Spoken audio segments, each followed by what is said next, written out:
This is the Sixth Man Show, an Orlando Magic podcast, with your hosts Luke Sylvia and Jonathan Osborne, covering all things Magic basketball. By fans, for fans. Go Magic.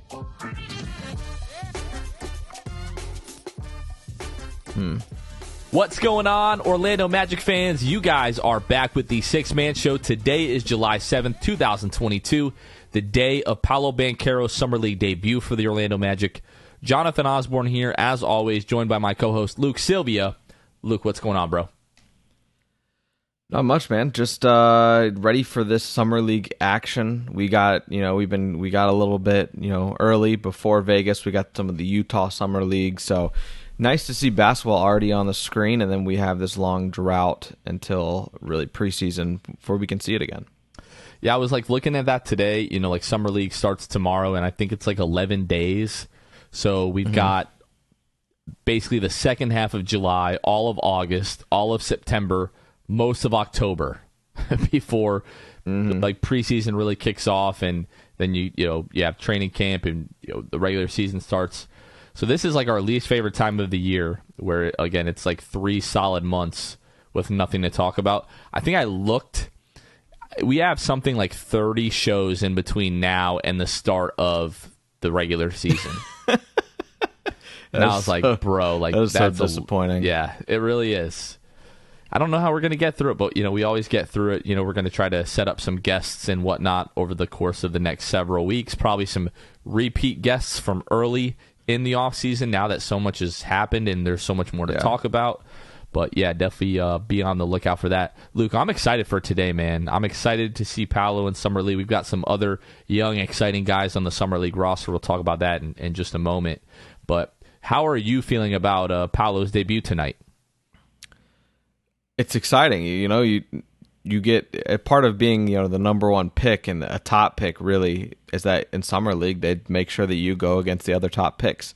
They want those ratings boosted. They want all of that. So, gonna get to see Paolo versus Jabari Smith Jr. I'm interested to see how many threes Jabari Smith Jr. hits. I'm sure it'll be something ridiculous just for us. And then you get to play against Chet. Was that Monday? I think. Yeah, you've got something like that. Well, we're going to do this anyways. Let's go through the schedule. So Thursday, today the 7th, versus the Houston Rockets, 10 o'clock Eastern on ESPN.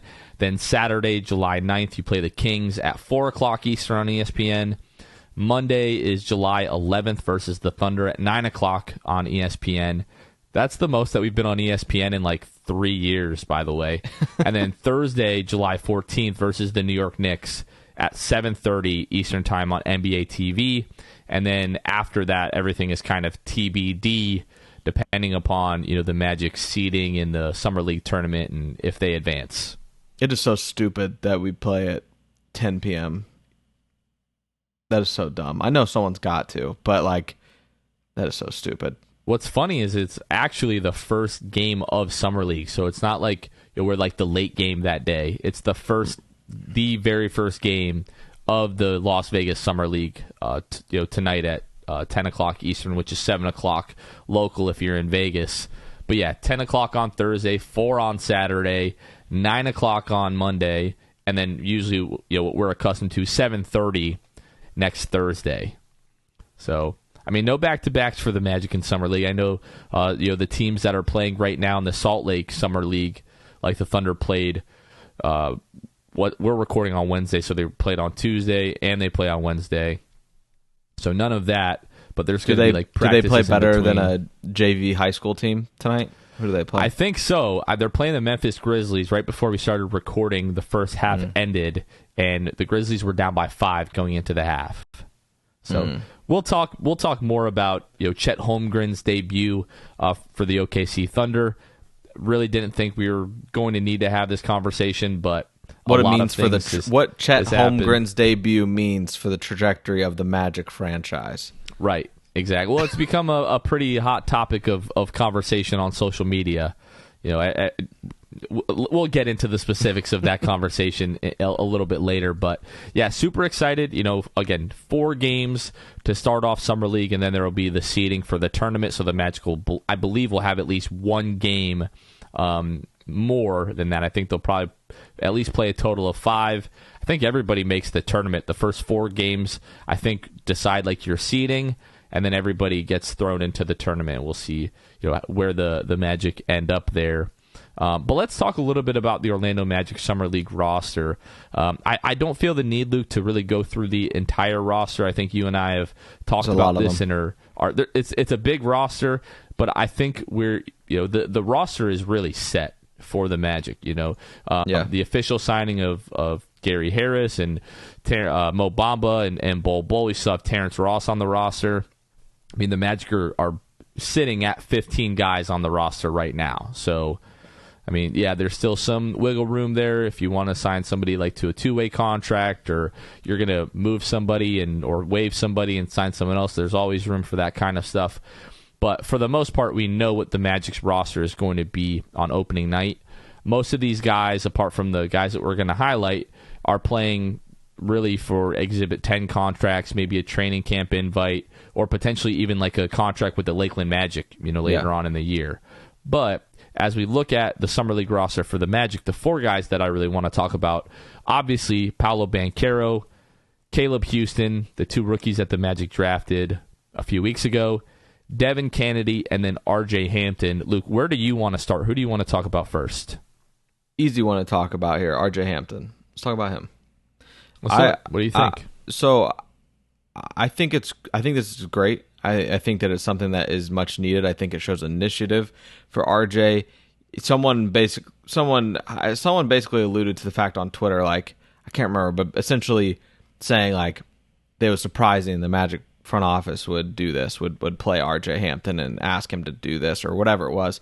And RJ made it clear in response to that and said, no, I asked for this. I wanted to do this. And I think you mentioned like it was a good opportunity to get to run with the rookies and just continue to build some continuity and chemistry. So proud of RJ for doing that, recognizing that it could be beneficial to him. It absolutely can be beneficial to him, and I hope that he gets somewhat of a run. I don't expect him to play every game by any means, but I hope he really makes it worthwhile for sure. Yeah, I'm looking back through his Twitter. I think it was Keith Smith that had just mentioned that he was surprised that RJ. Yeah, he said, "I'm glad to see RJ playing Summer League. Might be somewhat of a cameo appearance, but he can use the on-ball reps for sure." And RJ said, "Yeah, I asked to play. Nothing like getting reps and rhythm during the summer against competition and connecting with our new rooks." Which both of the parties are right. Like Keith Smith wasn't saying anything. There was no malice there. I didn't find it inappropriate. RJ could certainly use the on-ball reps. Last year in his second year in the league, second year with the Magic, 7.6 points per game, shot 38% from the floor, 35% from the three-point line, 2.5 assists, 1.4 turnovers, added 3 rebounds to that. But the story with RJ very much last year was doesn't know what to do with the ball in his hands. Just like kind of gets sped up a little bit and got forced into some bad decisions. Where we really saw RJ flourish towards the end of the year is when he was more off of the ball and really started to buy into that like 3-and-D type of role. I think he shot like 38% on spot-up attempts last season. And that he had a couple like really hot shooting months, like pretty close to 40%. I think it was like December, January. The kid was just on fire. So I don't know how much of that we're going to see in Summer League, him being... I think one of the older guys on the team, certainly one of the more experienced guys that's actually going to be on an NBA roster this year.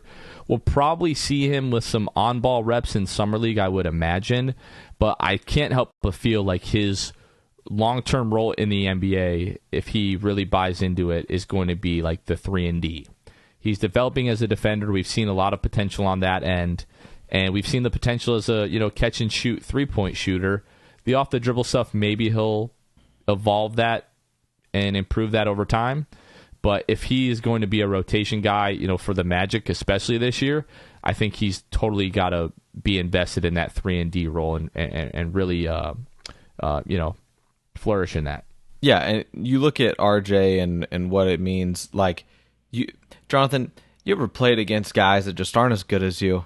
and what it does for your confidence. Like, you go in, or guys that are even on. I try to exclusively do that. Yeah. I will make it a point not to go play with guys if they're too good. I'd rather just beat up on my friends that are losers. Yeah, exactly. And just like, I'm the man. Yeah. I'm kidding. I like to play with guys that are better, but it's definitely more fun when you're like the best guy on the floor. Let's be real. Listen, man. I'm not trying to perfect my craft of playing basketball at this point. If I am in a gym and I'm playing with dudes that are like 6'4", a lot of them played overseas already, I'm good. And I did that a couple of weeks ago, and it was challenging for me, considering I hadn't shot a basketball in a year. But then I went to a pickup game at a gym at my old high school last week, and it was filled with guys that weren't international basketball players, and I was like, it's filled with guys like us. Exactly. And I was like, this is great. Hit like my first 3 threes. I was like, this is awesome. I just want to do this every week. It just made it so much more enjoyable. So RJ Hampton's going to get that experience in Summer League, hopefully just get to ball on everybody, and it will probably give him a lot of confidence going into, preseason, things like that, offseason, all that. So I'm happy for RJ. I hope that he can really crush it. Yeah, it's going to be interesting to see how many games that he actually plays. Like, I would be surprised if it was any more than 3 or 4 games for RJ. Yeah. I think that's probably pretty close to what we saw last year. But I think, especially with Cole Anthony and RJ playing in Summer League last year, a lot of us were really excited about that and wanted to see those guys like dominate, and they didn't. Right. I think, especially shooting the ball, neither of those guys particularly shot the ball well. But I will be concerned if RJ isn't really like dominant. Like that second year that we saw from Aaron Gordon in Summer League, where he looked incredible before breaking his jaw a few weeks later. That's what I'm expecting out of RJ Hampton. Like, we should really see him on the ball, having success, making plays off the dribble, hitting shots, defending at a high level. He's got tons of experience, so he knows what it takes to succeed at this level. So really hoping to see that. So outside of RJ Hampton, another guy that's slated to be on the Magic roster this upcoming season is going to be Devin Kennedy. Obviously had a lot of success with the Lakeland Magic a couple of years ago in the G League bubble, won the G League Finals MVP, then got called up to the Magic and had the ankle dislocation that was pretty gnarly, and then finally worked his way all the way back. So what about Devin Kennedy, Luke? What are you looking forward to seeing Devin Kennedy in Summer League? Yeah, so obviously he had his injury, and so for him to, he comes back last season, earns that contract with the Magic. So I think it's going to be interesting. I want to see if there's even more like confidence in his step coming into Summer League now that he does have that contract. See what he's bringing to the table. There's a lot of people out there that love Devin Kennedy, and there's a lot of people that think that he can earn his spot in the rotation. How crazy would it be if Devin Kennedy goes from like a Finals MVP in the G League to being on this Magic roster and getting actual rotation minutes? I don't think that is totally crazy, but like looking at his stats in the last 2 seasons, obviously he plays in 7 games with the Magic and then gets hurt in the 8th, and then 5 games this year towards the end of the season. In 13 games, averaging 39% from the floor, 39% from the 3-point line. I think all the injuries that we saw last season and that we've like seen the last couple of seasons, I think Devin is going to have an opportunity at some point to be part of the normal rotation. Like, somebody's going to get banged up for a few games. He's going to have an opportunity to come in and make a real impact. And the biggest thing for him as a shooter is really just going to be to stay in rhythm and stay ready and come off the bench. Like, and I do think he is like consummate professional. I know he's going to be ready.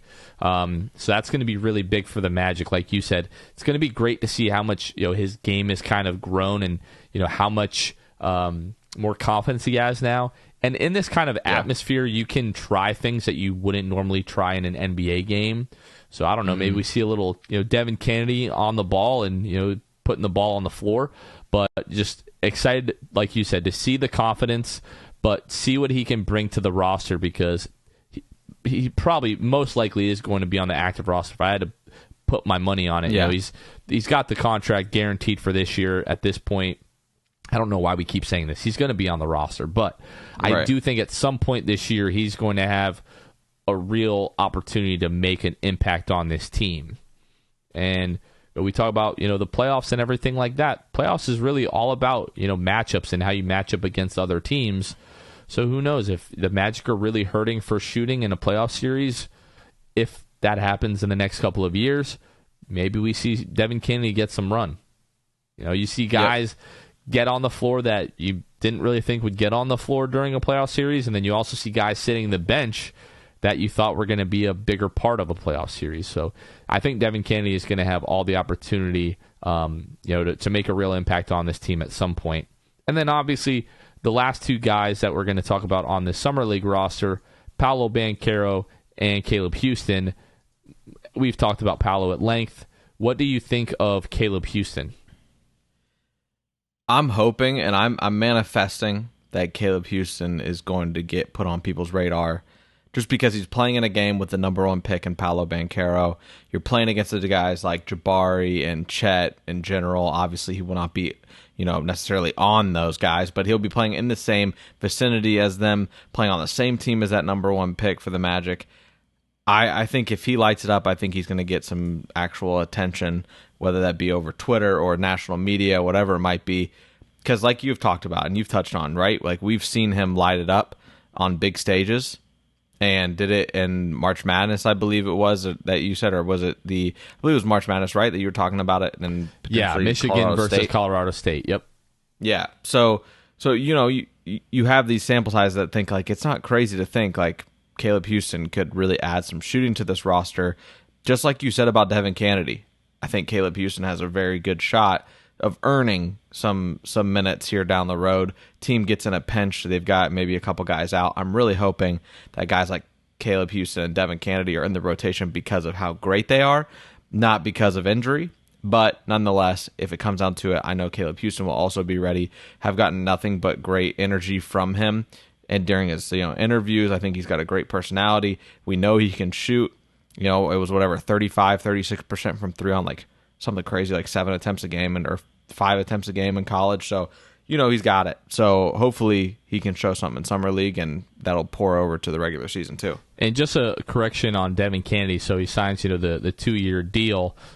His 2022-2023 contract doesn't become fully guaranteed until January 10th. So I guess there is still some room for the Magic to either waive him and sign him to a two-way contract. I think that Devin probably makes the roster. I guess it's not ridiculous that we were talking about that because I guess technically he still could be waived. But it also wouldn't surprise me if they decide to sign him to a two-way deal and sign Caleb Houston to the actual roster.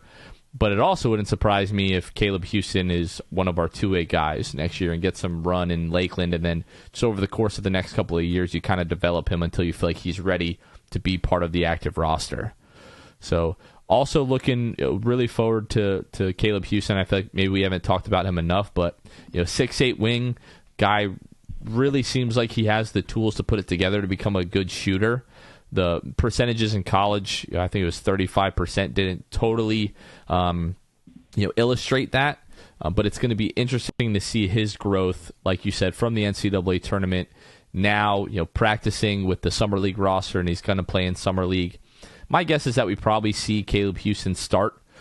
My guess is we probably start some kind of combination of R.J. Hampton, Devin Kennedy, Caleb Houston, Paolo Banchero, and then you got 2 centers on this Summer League roster in Daniel Oturo and Jeremiah Tillman Jr.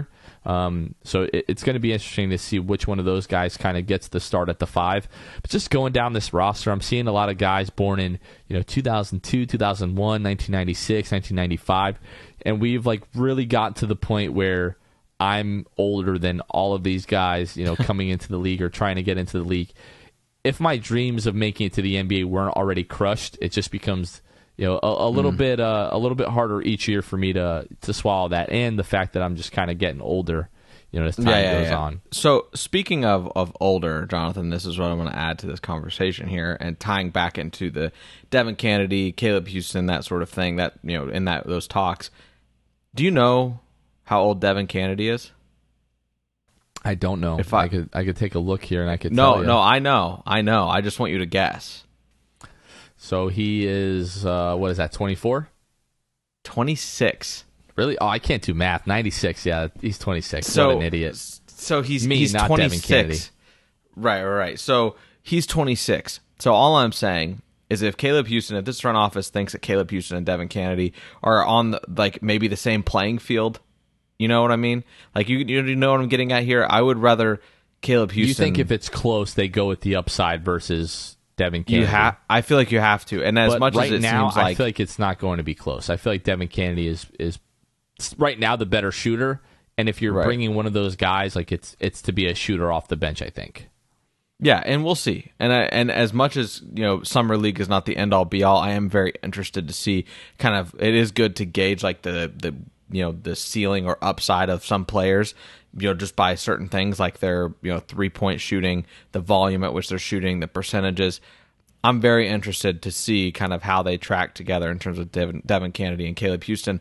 I think it's going to be a fun narrative to kind of watch and just see.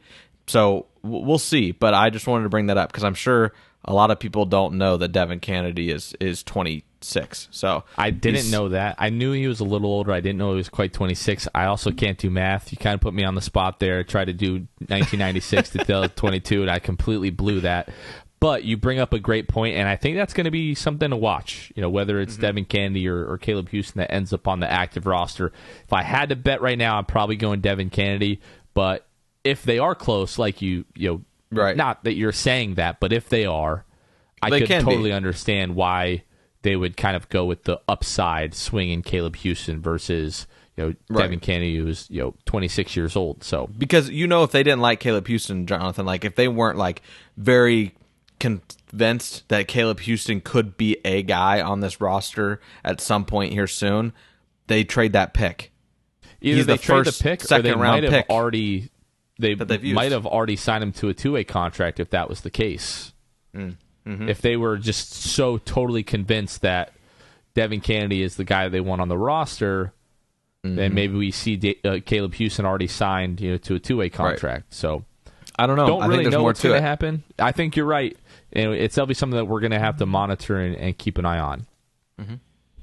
We're going to take a quick break here just to bring up a couple of things to you guys. So first of all, if you guys are watching this on YouTube, if you would go ahead and subscribe really quickly, it's always a huge help to the channel, huge help to the podcast. And then if you haven't heard, we're really excited to announce that we have been nominated for Orlando Weekly's Best of Orlando 2022 ballot. We've been nominated for Best Local Podcast in Orlando. So the only way that we win is if you guys go to vote.orlandoweekly.com and vote for us underneath local notables, and then you go to local podcasts, best local podcast. You can vote for us there. You can only vote once. The voting is still going on for the next several weeks, and we're really excited about it. We would love to win. We are excited to learn that we are on the ballot. So again, vote.orlandoweekly.com underneath local notables and then best local podcast. Go ahead and throw us a vote. And then if you haven't heard, you can help financially support the show. You can partner with the Six Man Show and help us do what we do through our Patreon, which is patreon.com/the Six Man Show. 3 awesome tiers that you can select from. Our mid and highest level tier, you also get access to our Discord channel, which we're really trying to push and make more active so that you can talk all day, every day, Orlando Magic basketball with us and with other Magic fans. So great options there. And then we also shout out all of our Hall of Fame tier patrons on every episode, which we are going to take the time to do right now. I would love to shout out Court Cousins, Armin, Carson Tulo, Jonathan Borges, Magic Player History, Wiffle, Ryan Singh, The Distract, Pierre A., Dylan Holden, Mr. Mikey, Lil Penny, BRBS Creative, Drum, Danimal, Dutto15, Bobby Skinner, Nate Donley, and Gotti93. You guys are the real MVPs. You all are in the Hall of Fame. Thank you guys so much. Again, if you want to help financially support the show, you can find us at patreon.com/the Six Man Show. All right, Jonathan, I have an idea. A way to get people even more excited, if it's even was needed, for Paolo Banchero and his Summer League debut wearing that Magic jersey. I think that we should do a little bit of a fun game here. We're gonna put out a tweet. We'll put it on our Instagram. We'll try to put it on all platforms. And essentially, what this is gonna be, the game we're gonna play with you guys, is you guys can comment on whether it's Instagram, reply to us on Twitter, whatever it is. we want you to tell us, you're essentially going to guess the total amount of points, rebounds, and assists that Paolo Banchero has in the Summer League game against the Houston Rockets and Jabari Smith Jr. So, example, Jonathan, if you think that he's going to have 10 rebounds, 10 points, 10 rebounds, 10 assists, you would tell us, you would just reply and just put 30 or whatever, right? Because that's the summation of all those major categories that we're counting, right? And it's just, again, points, rebounds, assists. We'll explain it in the tweet as well. But the one of you who is closest to the summation of all three of those stat categories, we at the Six Man Show will be giving you guys $50. And we can do that. I'm assuming, Jonathan, we can do whether it's Cash App, Venmo, PayPal. I got them all. We can figure it out. I just want to say, if you guys tie, you're splitting it. Yeah, no, that's what we I was got going to say. $50 to give away. Yeah. So 50, you're not each getting 50 for hitting it on the head. We are going to be splitting it amongst the winners. I don't care if there's 50 of you. I will Cash App each of you $1. Perfect. So what you'll do is you'll just do the points, rebounds, assists, and then your form of payment the way you'd like to get paid with your username. So we don't have to like message you afterwards and all that stuff. We'll message you to say we sent it, but we don't want to be like hunting down somebody's tag name for Venmo, Cash App, whatever it is. All right, that sounds like a lot of fun. Going to get people riled up for Summer League. Looking forward to that. Luke, we've got a couple of updates just in terms of some of the signings that the Magic made, or re-signings or extension signings that they made during free agency. And to me, it makes the Magic's free agency look even that much better. So we talked about Bol. We talked perhaps that was going to be like the league minimum, like $1 million a year. But Bol, it's actually 2 years, pretty close to $4 million, and I believe that's fully guaranteed if I'm not mistaken there. So Bol's going to be around for a couple of years. But the Gary Harris deal, 2 years, $26 million. The first year is fully guaranteed, $13 million. The second year is not guaranteed. So the Magic have, after this season, the Magic have till June 30th of 2023 to either guarantee or really just waive Gary, or that money in that second year becomes fully guaranteed. So when we were talking about Magic doing these moves to still have long-term flexibility and have cap space next summer, we talk about Terrence Ross's $11 million coming off of the books, Gary Harris's $13 million potentially coming off of the books. The Magic are slated to create almost $25 million in cap space next summer if they need to, really quickly, with just Gary Harris and Terrence Ross coming off the books. Now you can still waive other guys, you can still trade other guys to create more cap space if you need to, but the Magic have positioned themselves to create a lot of cap space next summer if they need to do so. Yeah, and it's just yet another move. That Bol number, so that you had brought up, Jonathan, I looked on Spotrac and it said like they were essentially the ones they have listed right now are like estimates. Was the numbers that you read, did you see those somewhere, or where did you see the Bol contract? Yeah, the Bol underneath pending transactions. So if I go into Bol's basically player profile here on Spotrac, and of course my entire computer is freezing now. So $1.9 million this year and just over $2 million next year. So pretty close. It's guaranteed $3.968 million. So just kind of rounded up to 4. Right. Well, that's my question, though, is because it just says estimate with like highlighted purple on mine. Yeah, that's the same thing. I think it takes Spotrac some time to really nail down the specifics of these contracts, but they're usually pretty spot on. Okay, so we're going to assume that that's actually correct figures, and so at least in the totality of it, that is essentially like a minimum type contract there with almost $4 million. I pay for Spotrac every month, so I'm hoping it's accurate information here. Yeah, I'm hoping that good old Spotrac and Keith Smith aren't letting us down with the good work they do over there. Surely not. Surely not. All right.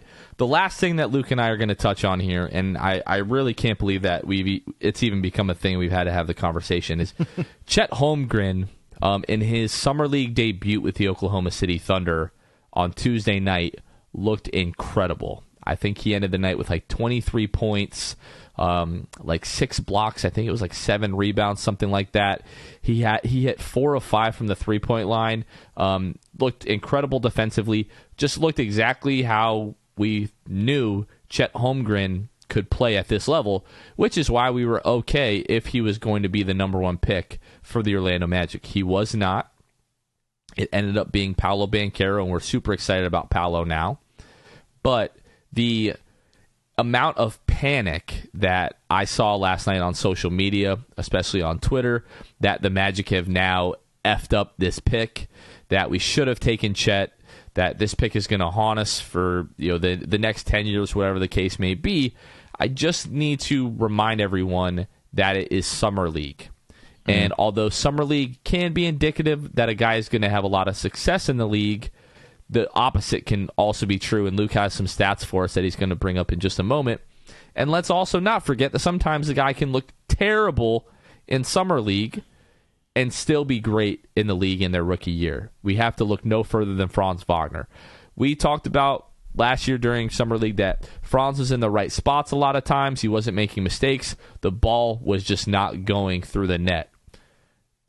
5 games into the season, we were like, okay, we were completely wrong about this kid. He's incredible. So let's just all kind of pump the brakes on one, freaking out about how good Chet Holmgren may or may not be. But Paolo Banchero has not even tied his shoelaces to play in an Orlando Magic Summer League game yet. Let's just give this some time. Summer League, it really means nothing ultimately. Yeah, and like I said earlier, Summer League can be used to see like the facets of these guys' games and get a good feel for maybe how they're going to translate. But what I will say is that it is definitely not the end-all, be-all. I'm not going to give you numbers, Jonathan. I'm going to give you something so much better. I am going to give you tweets from people about certain players, and I will tell you who as we go down the list here. Bleacher Report did an article in 2017, just to basically going, hindsight being 2020, but dug up some tweets that from people about players. So here's one. This one is about Ben Simmons by Sam Vecini, who we know very well, obviously, with The Athletic, right, Jonathan? Yep. He said, let's see, this is about Ben Simmons. I'm a little bit surprised to see everyone all in on Ben Simmons after Summer League. He was ... fine? ? So this to me is funny because Ben Simmons is clearly a great player, and a lot has transpired since 2017 when this article was released. And people can now be like, well, I don't know if you like, he's now in Brooklyn and he had that, but that was nothing to do with his talent level. Ben Simmons is a great basketball player. So this is something that a basketball expert tweeted. That was what he said about his Summer League performance, that he was just fine, and he was surprised to see everyone all in on Ben Simmons. So that was one. This one's fun. Michael Kidd-Gilchrist. This is from Mike Prada, who at the time was with SB Nation. I don't know where Mike is now. Hope he's doing well. His tweet was, "It was just one game, but already Kidd-Gilchrist showed why he's the centerpiece of the Bobcats' rebuilding efforts." So that was based off Summer League. Okay, here's another one. From I think this is just a random tweet, which makes it a little funnier, honestly. I'm watching this NBA Summer League, and Andre Drummond, the Pistons drafted, is 6'11" of sorry. Kwame Brown is nicer. There's some element of truth to that. Yeah, but in 2017, it didn't feel that way. No. But yes. So, and I'm kidding. Let's see if I can find some other good ones here. Well, I mean, we just brought it up a little while ago, talking about Aaron Gordon's second Summer League after his rookie year. I thought that dude was like the reincarnation of Carmelo Anthony. And we all know that did not come to fruition. Mario Hezonja also looked incredible in his first Summer League. He hit the game winner. And everyone knows how Krobe turned out with the Orlando Magic. So, and this is not, I promise I am not trying to take away from one. Chet had a great performance. He looked absolutely incredible. Super excited for Oklahoma City fans. Our friends on the Blue Wire Network at the Uncontested podcast, I know they're super excited. And I'm also not trying to deter people from being excited about Chet Holmgren. My entire issue is just the way that Magic fans were reacting, that the Magic had just made some kind of fatal mistake in taking Chet Holmgren when, I mean, plenty of draft experts and are still sticking by their guns saying that Paolo Banchero was the best player in the draft, and the Magic took him number 1, and people were praising that pick. And now we've seen one guy have a really, really good summer league game, and all of a sudden it just spells doom and gloom for the Orlando Magic, and I think that's whack. Yeah, I want to share one more thing here, Jonathan. I'm still not off it because I found a pretty good one. Last quote here, a tweet from just some random on Twitter that they pulled for this article. But this person said, told everyone that at Jahlil Okafor was the best player in this draft, and he's only in the Summer League, and he's already proving he is the best. He played 2 Summer League games, 18.5 points, 8.5 rebounds, and 1 block. Those are some pretty good stats, especially for what he was doing in Summer League, coming in out of the draft. But as we know, he is not the best player from that 2015 draft. I think we can probably give that to Karl Anthony Towns.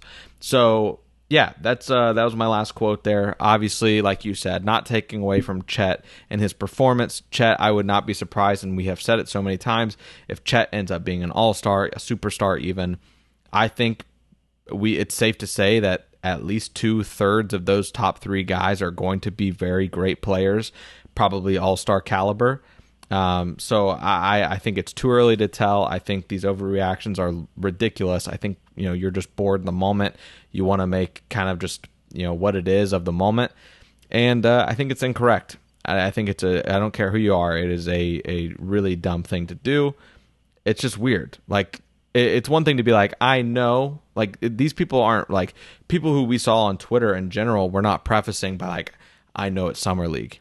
It was genuinely like shock that like panic that Chet was killing it against the worst summer league roster constructed. Can I just chime in here really Maybe quickly? Ever. Again, this means absolutely nothing for his professional career and how successful he'll be as a player. But Chet Holmgren tonight in 26 minutes, 11 points, 3 of 11 from the floor, 1 of 6 from the 3-point line, 4 of 4 from the free throw line, 12 rebounds, 3 assists, 2 blocks, 2 turnovers tonight. Kenny Lofton Jr. putting that body on him tonight, huh? I mean, we saw that with Coburn, the other night with the Utah Jazz, and we saw it with Kenny Lofton Jr. Like, he's having a real issue with size, and I pointed out to you and Kevin that we don't really see that kind of body type in the NBA that much anymore, Thick. so I don't know, like, with a few C's on the end of that, for sure. So I don't know how, like, indicative that is of, like, what we'll see in the league, if guys are going to take advantage of him that way, but that is obviously a flaw in his game, but a much more pedestrian performance from Chet Holmgren tonight, and the timeline is like much quieter. Yeah, of course. And the last thing that I want to say about this is I'm not trying to tell people like have blind faith and just believe in whatever the Magic do, but when we literally have zero evidence of Paolo Banchero not being worthy of the number 1 pick, the conclusions that I was seeing people jump to, like Paolo Banchero was a junior Olympic long jumper. They were out jumping Paolo Banchero, jumping to these conclusions. I really thought it was just ridiculous. And people are, you can have your, own thoughts and everything, but let's just be rational when we're talking about this kind of stuff. And then, some people also, a few people accuse me of being a homer. Hey, somebody's got to be a homer. Somebody's got to be. If it's going to be anybody, I am fine if you label me that way. It'll always be you at the end of the day. Yeah, I am biased to a fault. I've never hid that. I don't argue with that. I certainly am. And yeah, for me, it's like it's truly Orlando versus everybody. So that's just kind of what it is. But I do think that you and I criticize the team when it is called for. And sometimes we kind of go overboard with that. Like last year, you said that Gary Harris would miss trying to throw me in a trash can when he couldn't put the ball in the basket. Yep. So, but yeah, I think that is really going to do it, Luke. If Paolo Banchero drops 40 in Summer League, maybe you guys will get an emergency podcast. We'll just kind of wait and see what happens with that. But if not, you guys will hear from us again on Sunday, and we'll have 2 Summer League games to talk about, so that'll be super exciting. And if you do, you'll just know you're getting the overreaction from Summer League that we just criticized, but we're homers and we're biased, and if Paolo drops 40, especially if it's like 40 in 25 minutes, I don't care. I'm getting on a podcast. I'm recording. I'm overreacting. Paolo will be the GOAT. And shout out to Jonathan's shirt that he got. You said from Etsy. And Etsy. This is not licensed, folks. Don't go flaunting this around. You will get in trouble. But I wanted to rock it tonight. It's a good looking shirt. We just need some. We need some Paolo, shirts in the Fanatic store for the Orlando Magic, and I'll cop that too. But the number one pick, I like the design. I wanted to cop that, and I look forward to buying a Paolo jersey sometime in the near future, as soon as we get like the official update on what all the jerseys are going to look like next year. But Magic basketball is kind of sort of back tonight, not totally, because it's not the real roster that we're going to see. But yeah, excited for Paolo, Caleb Houston, R.J. Hampton, Devin Kennedy, some of those other guys. Some of those guys will probably be playing in Lakeland, so they'll be kind of in the Magic system. Yep. So what's your prediction for tonight against the Rockets? How do you see this going? I hope. I'm going to say, because I really don't know. You asked me that. I have no idea how I see this going at Summer League, and I really don't know. But what I'm hoping for is a Paolo Jabari duel. I just hope that, and I hope it involves Paolo stroking that thing. I really do. I really make all the faces you want. You mean the shot? Yeah. The shot. Of course. Yeah. So I hope that's I hope that it is a duel because of him shooting the ball well from the perimeter, getting to the basket, showcasing everything. That is what I'm hoping for. I'm hoping for a fun game where he plays substantial minutes there, and we get a great feeling from Paolo coming out of that game. I think I'm most excited to see what Paolo looks like defensively. Yeah. With just not even a handful of mostly practices. I want to see like what his intensity looks like on that end. Mm-hmm. It's not going to be perfect. Like I know there's still like a lot of things that he needs to learn on that end, and especially like the attention to detail. But I just want to see the intensity and the effort on that side of the ball. I think that's what I'm most excited for. There has never been a greater opportunity for Paolo Banchero to get 5 steals, because I have seen how ugly in Summer League these offenses are. It's his time. It's his time. And some of the passes. Yeah. So, rough. And that's another thing, is that, on Tuesday night, Chet thrived on the offensive end because, one, he was playing against the worst Summer League roster ever constructed. And shout out to Vic Law, but and two, wasn't close, because it was way more free flowing than the college game, and that Gonzaga system, which we heard so much about, was probably a roadblock for Chet to really display his offensive abilities. And I think there's a lot to that. So I wonder in terms of defensive schemes, we've talked about Duke in terms of what their scheme was, how it was very high deny. Paolo would get backdoor cut all the time as a result. Those sort of things. I'm interested to see what defensive philosophy, if any, is really put into tomorrow or tonight as you guys are listening to this, and see, like you said, what he looks like on that defensive end. Yeah, it's going to be exciting to see. Obviously, we're going up against Jabari, who still probably has some ill feelings about the way that the draft went. And just remember this, Jabari is, by all experts talking about the draft and watching college basketball, is most likely going to make like an all-defensive NBA team at some point. So that's a bad man. Keep that in mind when you're watching tonight as well, as you see Paolo Banchero and Jabari Smith Jr. go head-to-head. But, Luke, I think that's going to do it for us this week. Super excited to see Paolo in Summer League this week, and we will be back with you guys on the next episode. Unless there's an emergency, somebody goes crazy in Summer League, you guys will hear from us Monday, and we'll cover those 2 Summer League games. But for Luke Sylvia, this has been Jonathan Osborne. You guys have been listening to The Sixth Man Show. We will catch you guys next time. See ya. Thanks for listening to The Sixth Man Show. Be sure to subscribe on iTunes, Spotify, Google Play, and Stitcher to get new episodes downloaded directly to your phone. Please take a minute to give us a 5-star rating and a review. It would really help us out a lot. Follow us on Twitter and Instagram @6Man Show, and like us on Facebook. We'll catch you guys next time. Go Magic.